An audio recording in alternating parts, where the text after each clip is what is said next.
Hi, my name is Maiken Hernandez. Some of you may not know me. I do see some new names on the roster. I currently live in Los Angeles, California, but I'm actually on the East Coast right now in Virginia on a trip to see family. So the internet's been kind of spotty last couple of days, so I've been finally in a place where I can get some internet. I am currently working or interning at a substance abuse treatment center for drugs and alcohol for individuals ages 18 on.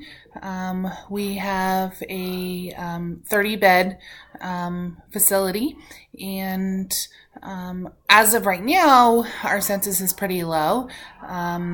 But we are hoping to get more clients in shortly. What I really enjoy about that facility, about working in the treatment circle, is because I do have a lot of medical issues come up with a lot of our clients due to their drug use or just in general.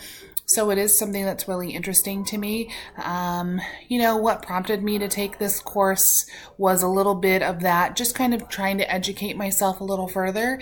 And to be honest, medical social work is probably one of the highest paid social work positions. So it's definitely something, my goal is to ultimately work in a hospital. In California, especially in Los Angeles, medical social work is extremely competitive. So I was hoping that this would kind of help me a little bit. And what I'm trying to take away from this would be just kind of an overall understanding of, medical social work in general. So hopefully I will learn a lot from everybody, and good luck.